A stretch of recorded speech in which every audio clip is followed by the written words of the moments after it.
हाय दोस्तों, आप सबके लिए मैं एक अच्छी कहानी लाई हूँ।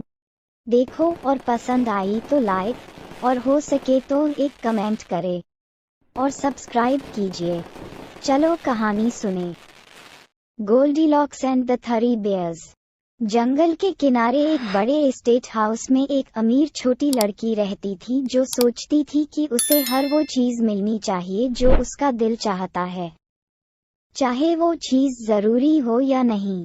उसके पास जूतों और चमचमाती पोशाकों से भरा कमरा था और नौकर थे जो इधर उधर दौड़ते रहते थे और उसकी गंदगी साफ करते रहते थे। और जबकि वह सुंदर थी, उसके सुनहरे बाल थे। वह इतनी अच्छी नहीं थी और उसे किसी और की परवाह नहीं थी, चाहे उनकी परेशानियां कुछ भी हों। वह बस उन्हें अनदेखा करती और कपड़े खरीदती रहती। गोल्डीलॉक्स कोई देवदूत नहीं थी, ये साफ देखा जा सकता था, और उसकी बहन निराश थी कि क्या हो सकता है अगर उसने अपने हकदार तरीके नहीं छोड़े तो उसे भविष्य में निश्चित रूप से परेशानी होगी। एक धूप भरे दिन, हल्की गर्मी की हवा में गोल्डीलॉक्स पेड़ों के बीच से सैर पर निकली। जब उसने अपनी आंखों से देखा, रास्ते के अंत में एक झोपड़ी इतनी प्यारी थी कि वह दंग रह गई। ओह माय, उसने कहा, वह घर बहुत प्यारा लग रहा है। शायद अंदर कुछ ऐसा हो जिसे मैं खा सकूं। शायद उनके पास बेरी या हनी पीच स्लाइस हो। इसलिए वह खिड़की से अंदर चढ़ गई और दोबारा नहीं सोचा। स्टोव के ठीक बगल में बर्तन से निकले ताजे दलिया के 3 कटोरे थे, लेकिन एक बहुत गर्म था।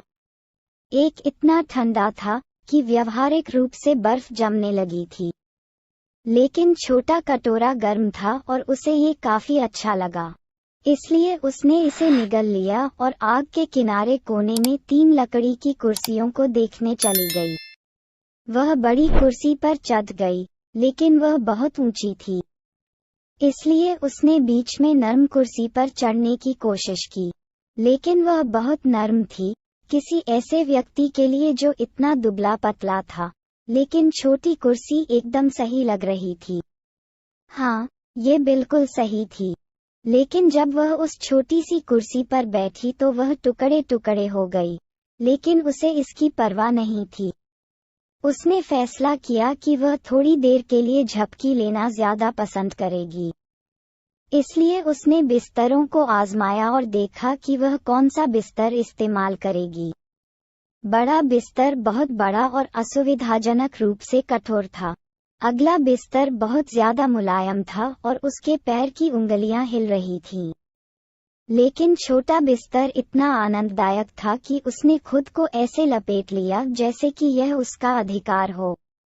गोल्डीलॉक्स ने अपनी आंखें बंद कर लीं और भेड़ों की गिनती करने लगी और 5 मिनट से भी कम समय में वह गहरी नींद में सो गई। जब तीनों भालू अपने टहलने से घर लौटे तो पापा भालू ने अपने कटोरे में एक चम्मच देखा।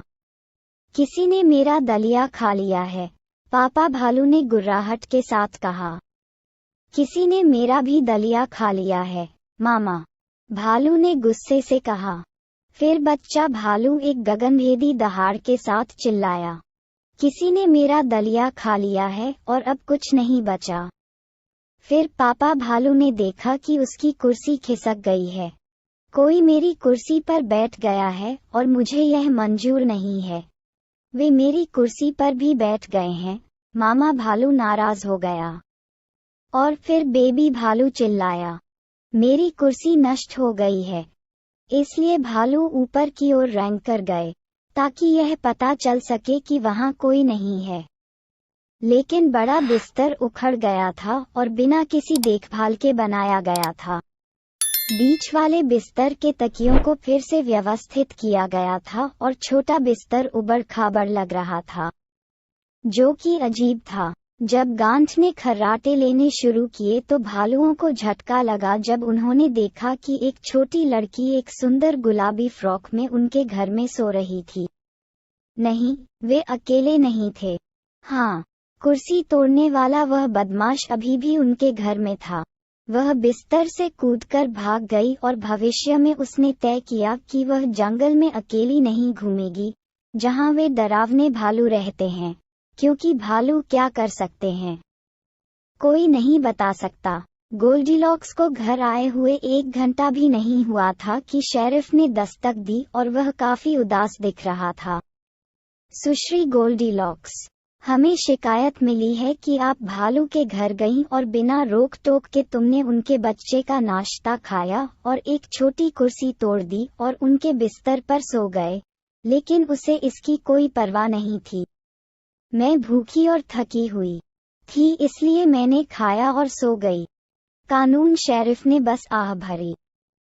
ठीक है, तुमने सीमा लंघ दी है। तुम घरों में घुसकर दूसरों का खाना नहीं खा सकते या उनकी कुर्सी को नुकसान नहीं पहुंचा सकते, ये सवारी के काबिल नहीं है। गोल्डीलॉक्स ने कंधे उचकाए और कहा, किसी को भी कुछ मूर्ख भूरे भालुओं की शिकायतों की परवाह नहीं है। रिबन और धनुष वाली एक अमीर लड़की की तुलना में भालू कोई मायने नहीं रखते, जैसा कि सभी जानते हैं। पुलिस शेरिफ ने सख्त लहजे में कहा, ऐसा नहीं है, और अगर वे आरोप लगाते हैं तो मुझे लगता है कि आपको पता होना चाहिए कि आप कानून तोड़ने के लिए बड़ी मुसीबत में पड़ जाएंगे, क्योंकि भालू पूरी तरह से निश्चित हैं कि उन्होंने आपको ही देखा था। लेकिन आपके लिए सौभाग्य की बात है कि भालू काफी प्यारे होते हैं और उन्हें दूसरों की मदद करना पसंद होता है, जबकि उनके पास खाने के लिए कुछ नहीं होता। वे सूप किचन चलाते हैं और अगर आप उनकी मदद करेंगे तो वे सभी आरोपों को खुशी खुशी खारिज कर देंगे। जब गोल्डीलॉक्स को एहसास हुआ कि भालू अच्छे हैं, तो उसे बुरा लगा कि उसने उनका खाना चुराने और उनकी कुर्सियां तोड़ने के बारे में दोबारा नहीं सोचा, और उसने सोचा कि शायद उसे भी उन भालुओं की तरह बनना चाहिए। इसलिए गोल्डीलॉक्स ने भालुओं की मदद की और जरूरतमंदों की मदद की और पाया कि दूसरों की मदद करना लालच से बेहतर है, क्योंकि उसे भूखों की हर आखिरी प्लेट भर मदद करने में आश्चर्यजनक रूप से खुशी और आभार महसूस हुआ, और इसलिए उसने फैसला किया कि वह अपने तरीके बदलेगी और अपने पूरे जीवन में दूसरों की मदद करने की कोशिश करेगी।